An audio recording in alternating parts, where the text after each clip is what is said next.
Seigneur, ta parole est grande, elle demeure à jamais. Ta parole est infaillible, rien ne peut la supprimer. Bienvenue à vous, chers téléspectateurs, ainsi qu'à tous nos téléspectateurs dans le monde entier, dans un nouvel épisode de notre émission d'études quotidiennes Toute la Bible. Dans le dernier épisode, nous avons terminé notre étude du chapitre 16 de l'Épître aux Romains. Le chapitre 16 est le dernier chapitre, mais aujourd'hui, si Dieu le veut, nous allons passer en revue l'ensemble de l'Épître aux Romains, les 16 chapitres, la division de l'Épître aux Romains, les thèmes principaux de l'Épître aux Romains. C'est pourquoi je vous encourage au début de l'épisode à préparer votre Bible, un carnet de notes et un stylo, et à suivre avec nous cette étude et la division que nous allons donner aujourd'hui, la révision rapide afin que vous puissiez apprécier cette grande épître. Permettez-moi d'abord d'accueillir notre invité qui nous a honorés tout au long de l'étude de l'Épître aux Romains, le serviteur du Seigneur, le frère Youssef Riyad. Bienvenue, frère Youssef. Merci, frère Riyad. Bienvenue aussi à nos invités, honorés de vous avoir. Frère Youssef, comme je l'ai dit dans l'introduction, nous devons faire une révision rapide de l'Épître aux Romains, mais afin de faire une révision, nous avons besoin que vous nous redonniez la division de cette épître qui nous aide à la comprendre. En effet, la division préliminaire, si on peut le dire, elle est composée d'une partie doctrinale, puis une partie dispensationnelle, et puis une partie d'exhortation, et enfin les salutations et la conclusion. La partie doctrinale est en fait la partie principale, et près de la moitié de l'épître, si ce n'est plus, est la partie doctrinale, qui va du chapitre 1 jusqu'à la fin du chapitre 8. Après les chapitres 1 à 8, qui constituent la partie doctrinale, il y a 3 chapitres que l'on peut qualifier de dispensationnels, dans le sens où il trouve une solution à un problème qui peut être soulevé dans l'esprit de certains. Vous dites que la Bible met sur un pied d'égalité les juifs et les non-juifs, oui. Mais il y a des promesses de la part de Dieu à ce peuple ancien, des promesses antérieures. Est-ce que Dieu peut vraiment annuler ces promesses antérieures? Comment est-il possible de réconcilier les anciennes promesses et l'Évangile qui met tous les êtres humains sur un pied d'égalité? Alors il répond à cette énigme dans 3 chapitres, les chapitres 9, Et 10 et 11. Le chapitre 9 parle du passé d'Israël, le chapitre 10 du présent d'Israël et le chapitre 11 du futur d'Israël. La partie suivante, l'exhortation, ou l'aspect pratique, notre relation avec Dieu, notre relation avec les membres du corps, notre relation avec les ennemis, notre relation avec les gouvernements, notre relation avec les croyants faibles, la relation du croyant. Comment doit-il se comporter envers Dieu, envers ses frères et sœurs croyants, envers les méchants qui lui sont hostiles, envers les autorités, envers les faibles croyants qui n'ont pas atteint l'intelligence et la connaissance parfaite du christianisme? Cela va du chapitre 12 jusqu'à la fin du chapitre 15. Et le chapitre 16, c'est les salutations et la conclusion. Cette division de 1 à 8 traite donc de la partie doctrinale, puis 9, 10 et 11, la partie dispensationnelle, 9, le passé de la nation d'Israël, 10, son présent, 11, son avenir. Très bien. Les chapitres 12 à 15 traitent de l'application pratique de ce que nous avons appris. C'est juste. Le chapitre 16 est consacré aux salutations et à la conclusion. Oui. Y a-t-il une autre division liée au thème de l'épître qui est la justice ou la justification?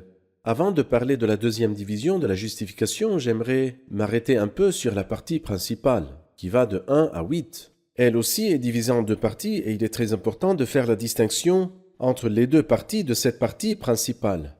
Alors de 1 à 8 est divisé en 2 parties, du chapitre 1 jusqu'au chapitre 5, verset 11, c'est une partie, et puis du chapitre 5, verset 12 jusqu'à la fin du chapitre 8, un autre thème à l'intérieur de la partie doctrinale. Quels sont les 2 thèmes de ces 2 parties? La première partie parle en fait des péchés, tandis que la deuxième partie parle du péché, qui est l'origine, qui est la racine qui produit le péché.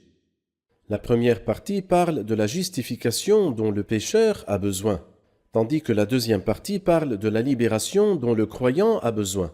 Quelqu'un l'a exprimé d'une belle manière. Il a dit: un homme mourant sur son lit de mort, la Bible sainte lui suffit jusqu'à Romains chapitre 5 verset 11 pour aller dans l'éternité en paix parce qu'il a été justifié. Et il peut chanter: ainsi donc déclaré juste sur la base de la foi, nous avons la paix avec Dieu. Mais si cet homme-là était destiné à vivre, il se trouvera confronté à un problème imprévu. Il trouvera qu'il y a une source qui est corrompu à l'intérieur de lui et qui le dérange. Je pensais que le péché était complètement réglé. Qu'est-ce qui est en moi? Quel est le désastre qui est en moi? Alors donc l'apôtre Paul s'attaque à la racine du problème qui est le péché et qui est la source des désastres. Il l'a fait au chapitre 5, à partir du verset 12, et au chapitre 6 et au chapitre 7. Et je peux dire qu'au chapitre 5, Paul a parlé des deux chefs, Adam et le Christ. Et tous les hommes sont soit en Adam, soit en Christ. Le chapitre 6 parle des deux maîtres, Dieu et le péché, et tous les hommes soit sont esclaves du péché, soit esclaves de Dieu. Quant au chapitre 7, il parle du duo, la loi et le Christ. Et tous les êtres humains aussi sont liés à l'un de ces deux, soit à la loi, soit au Christ.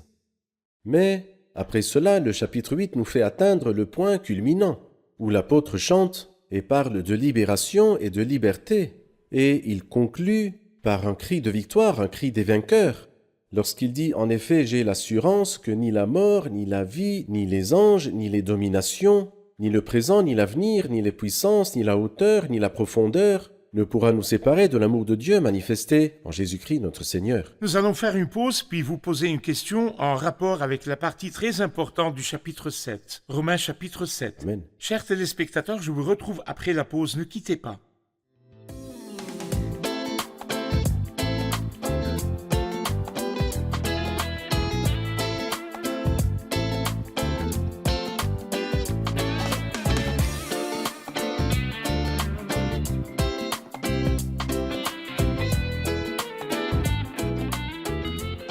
Nous revoici, mes chers amis, pour poursuivre le discours très important dans la très importante révision rapide de Romains. J'espère que vous resterez avec nous pour l'étude. Frère Youssef, vous avez dit pendant l'étude, quand nous sommes arrivés à Romains 7, que le dernier verset de Romains 7 résume le conflit qui se déroulait dans Romains 7. Oui.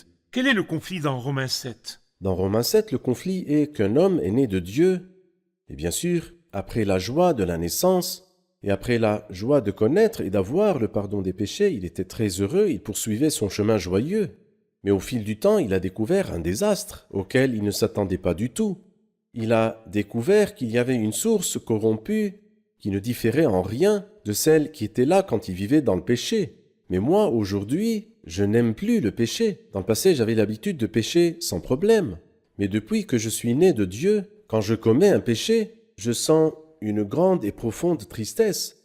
C'est ça le conflit. Il a essayé d'arrêter de pécher par sa propre puissance. Il s'est trouvé vaincu. Il essayait toujours de réprimer et de refréner le péché et a été vaincu. Si seulement je n'étais pas né et n'avais pas connu Dieu, si, après avoir connu Dieu, et que le péché était devenu pour moi si horrible et si obscur et que j'étais vaincu par lui, si seulement je n'avais pas connu. Cela me rappelle le cri des Israélites quand ils se sont rendus dans une région dans le livre de l'Exode, dans les chapitres 13 et 14, appelée Pi-Hahiroth. Oui. Et Pi-Hahiroth signifie la bouche de la liberté, comme si Dieu voulait dire vous êtes proche de la liberté. Mais vous savez qu'à Pi-Hahiroth, la bouche de la liberté, ils ont crié et dit à Moïse, si seulement nous étions morts en Égypte, pourquoi nous as-tu amenés? Et c'est le sentiment de Romains chapitre 7. Je suis né de Dieu, si seulement je n'avais pas connu la sainteté, car lorsque je péchais, je n'étais pas du tout gêné, mais maintenant je suis tellement triste. Malheureux être humain que je suis, qui me délivrera de ce corps de mort?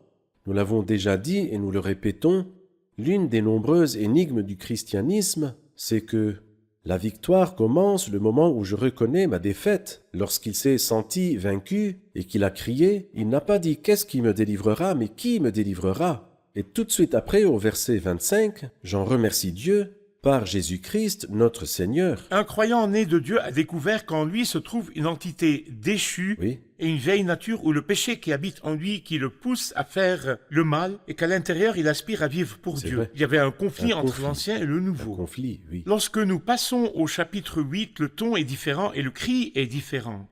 Dites-nous de quoi parle le chapitre 8 et comparez rapidement les chapitres 7 et 8 car ils constituent le cœur de l'épître aux Romains. Lorsque Moïse descendit de la montagne à l'époque de Josué, et ensuite Josué dit qu'il entendait un cri de guerre dans le camp. Moïse lui donna une belle réponse, il lui dit « ce n'est pas un cri de vainqueur, ce n'est pas non plus un cri de vaincu ». Josué n'était pas capable de discerner entre un cri de vainqueur et un cri de vaincu. Mais lorsque nous arrivons à Romains 7, nous distinguons bien le cri de vaincu. Et lorsque nous arrivons à Romains 8, nous pouvons discerner parfaitement le cri des vainqueurs. Donc ici, dans Romains 7, il y a une défaite. Quel en est le secret? Le secret est double. Tout d'abord, c'est le chapitre dans toute la Bible sainte qui contient le plus le mot loi. Oui, Et le chapitre qui contient le plus le pronom personnel je. c'est-à-dire 7. Le chapitre 7. Quand vous mettez la loi et vous mettez je, à ce moment-là, c'est le cri des vaincus qui doit venir. Le chapitre 8, au contraire, est le chapitre dans toute la Bible sainte qui mentionne le plus le Saint-Esprit. Le Saint-Esprit est mentionné environ 19 fois. Et pas le péché qui habite en moi, mais le Saint-Esprit qui habite en moi. C'est là le secret de la victoire, que le Saint-Esprit habite en nous et que nous laissons toute la place au Saint-Esprit pour nous mouvoir dans sa sphère et son atmosphère. Le secret du cri de vainqueur du chapitre 8 est donc le C'est Saint-Esprit. juste. Passons au chapitre 9, 10 et 11. Une idée générale des chapitres 9, 10 et 11. Alors l'idée générale de 9, 10 et 11 est qu'Israël, malheureusement, n'ont pas accepté le Christ. Alors il nous dit au chapitre 9, « Car ceux qui sont issus d'Israël ne sont pas tous Israël, bien qu'étant de la descendance d'Abraham. Mais non pas seulement ils doivent être nés de la chair, mais en plus d'être nés de la chair, ils doivent marcher dans la foi d'Abraham. » Le chapitre 9 nous parle du pouvoir absolu de Dieu dans l'élection, mais avec son pouvoir absolu, Dieu ne fera tort à personne. Le chapitre 10 nous dit que Israël, qui cherchait une loi de justice, n'est pas parvenu à cette loi, parce qu'ils voulaient prouver leur propre justice, alors que les non-juifs ont reçu la justice de Dieu par la foi, un don grand et gratuit. Les non-juifs ont reçu la justice, et malheureusement, les juifs, le peuple choisi par Dieu dans l'Ancien Testament, aujourd'hui, n'ont pas reçu la justice et ont été rejetés. Et enfin, le chapitre 11 nous parle de ce que Dieu fera selon une grâce surabondante, la miséricorde absolue. C'est quand il sauvera cette nation dans l'avenir, après les avoir mis dans une grande angoisse, l'angoisse de Jacob. Si nous voulons donner un titre au chapitre 12 à 15, après tous les enseignements et toutes les dispensations, que veut-il nous dire après nous avoir présenté de 12 à 15 ? Un verset du chapitre 14 peut servir de titre à toute cette partie. En effet, aucun de nous ne vit pour lui-même et aucun ne meurt pour lui-même. Si nous vivons, c'est pour le Seigneur que nous vivons, et si nous mourons, c'est pour le Seigneur que nous mourons. De 12 à 14, nous pouvons donner notre vie au Seigneur comme il nous l'a donné tout au long de la première partie doctrinale. Parfait. Frère Youssef, le sujet de l'épître est la justification. Y a-t-il une division selon le sujet de l'épître ? Certains l'ont divisé en 7 belles parties, en rapport avec le sujet de l'épître, à savoir la justice. Ils disent que du chapitre 1 jusqu'à la moitié du chapitre 3, jusqu'au chapitre 3 au verset 20, il parle du besoin de justice. Avons-nous besoin de justice? Tous ont péché, juifs et non-juifs. Du chapitre 3, verset 21 jusqu'à la fin du chapitre, le fondement de la justice, l'expiation. Dieu a donné le Christ comme expiation, et sur la base de l'expiation, il y a le don de justice pour tous ceux qui l'acceptent. Le moyen de la justice, troisième point au chapitre 4. Comment obtenir la justice? Et la réponse, c'est la foi. Il y a donc un besoin de justice. Nous sommes tous pécheurs. Le fondement de la justice, c'est l'expiation du Christ. Le moyen d'obtenir la justice, la foi. Ensuite, après cela, la quatrième partie du chapitre 5 jusqu'au chapitre 7, que j'appellerai les conséquences de la justice. L'expérience et la vie de la justice. Au chapitre 8, la fin de la justice, la gloire. Du chapitre 9 jusqu'au chapitre 11, le rejet de la justice Par la nation. par la nation. Puis du chapitre 12 jusqu'à la fin de l'épître, le fruit de justice, rempli du fruit de justice. Donc d'abord, nous n'avons pas la justice, nous avons besoin de la justice. Il en a posé le fondement dans l'expiation et elle nous est donnée par la foi. Son résultat a été les grandes bénédictions des chapitres 5, 6 et 7 et le résultat glorieux est la gloire. Mais la nation d'Israël a rejeté la justice. Et pour nous qui avons obtenu la justice, Il y a du fruit. Oui, Le fruit de justice. oui. Nous allons faire une pause puis prendre quelques questions de notre public au studio. Chers spectateurs, je vous retrouve après la pause. Ne quittez pas.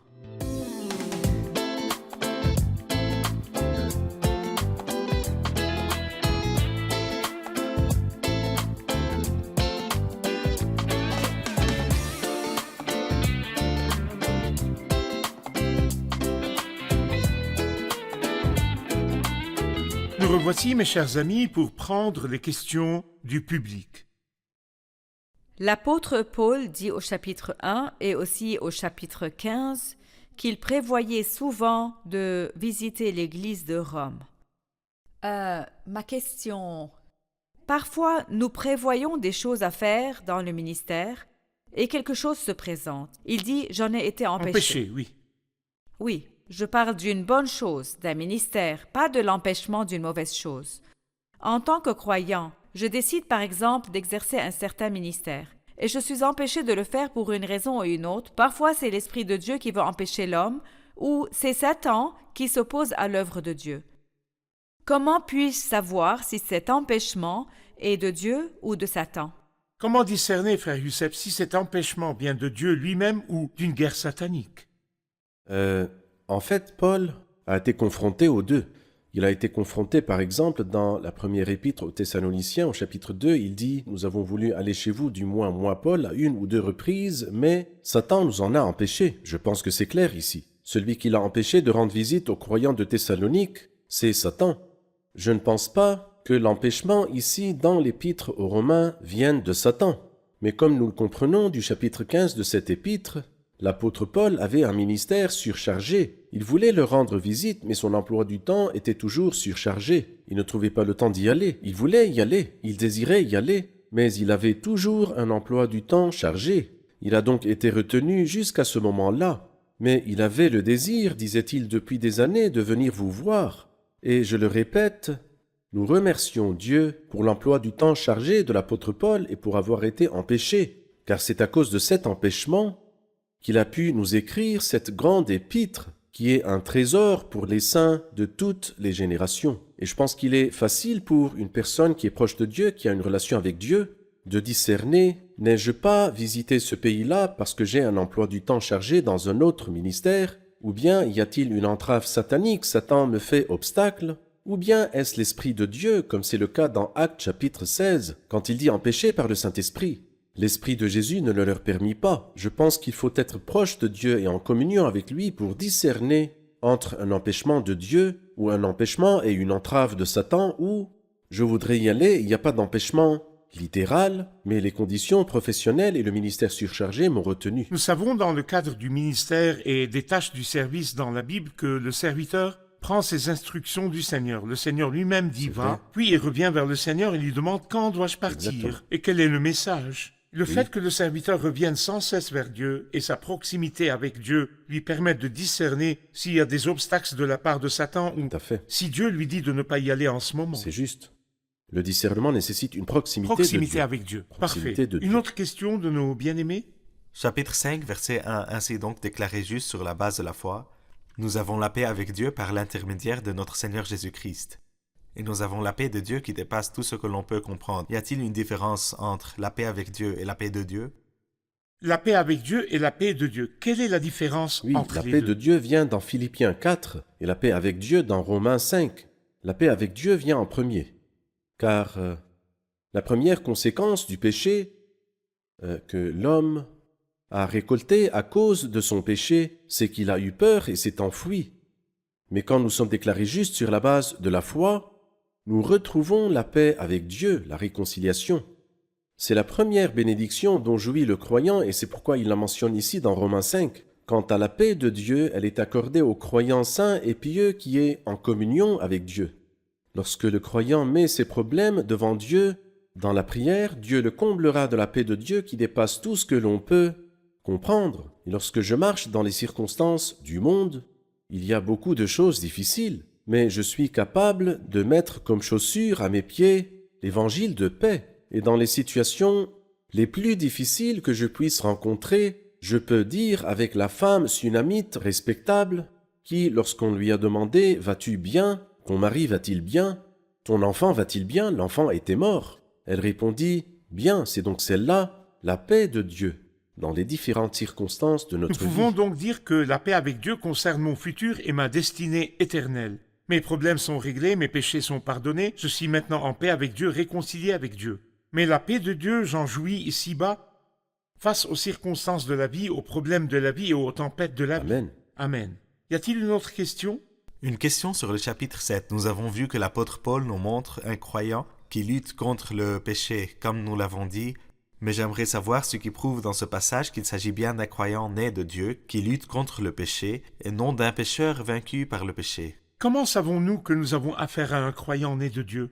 Eh bien, je peux dire au moins deux choses. Et la première, lorsque nous lisons, par exemple, au verset 16 qui dit « Je reconnais par là que la loi est bonne ». Et la deuxième chose se trouve au verset 22, « En effet, je prends plaisir à la loi de Dieu dans mon être intérieur », c'est-à-dire la nouvelle nature. Lorsque quelqu'un prend plaisir à la loi de Dieu et reconnaît par là que la loi est bonne, cela veut dire qu'il est du côté de Dieu contre lui-même, contre ses péchés. Et c'est la preuve qu'il est né de Dieu et qu'il a reçu la nature de Dieu. La deuxième chose, c'est qu'il a horreur du péché. Le pécheur ne ressent pas du tout cela, il boit l'injustice comme l'eau. Mais lorsqu'il souffre et lorsqu'il endure parce qu'il a commis le péché, il est très clair qu'il y a un élément divin en lui, mais il est vaincu. Parfait, parfait.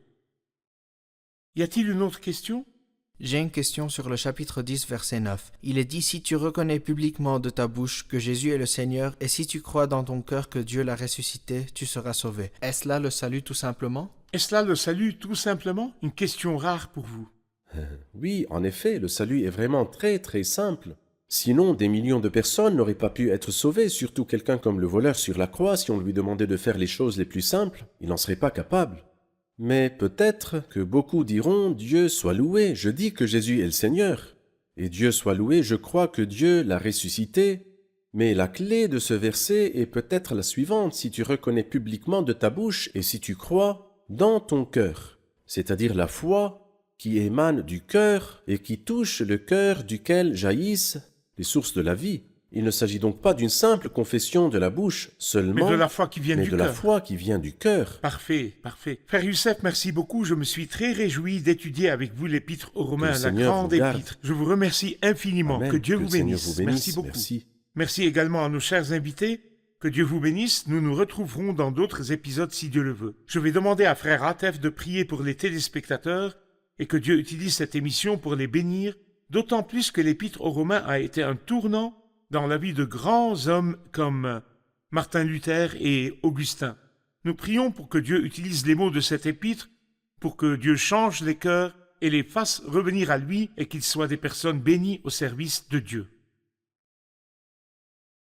Seigneur, nous venons vers toi et nous te sommes redevables. Nous te remercions pour tes paroles et ta parole, la précieuse vérité au milieu de toutes les illusions. La lampe qui brille, notre guide et conducteur tout au long du parcours, tout au long du chemin. Je te remercie de nous avoir secourus jusqu'ici. Nous mettons une pierre de secours en arrivant à la fin de l'étude de l'Épître aux Romains. Nous te remercions énormément pour toutes les clarifications, toutes les explications que tu nous as données. Seigneur, nous te prions d'accompagner les effets de chaque mot, après de chaque téléspectateur dans le monde entier, que ta parole puisse éclairer tous les cœurs obscurs, changer tous les cœurs, prendre soin de toutes les âmes éloignées, pour qu'elles connaissent ta vraie justice. Seigneur, bénis chaque mot, afin qu'après tout de trouble, tu verras la lumière et seras satisfait. À toi, c'est toute la gloire. Amen, amen. Que Dieu vous bénisse.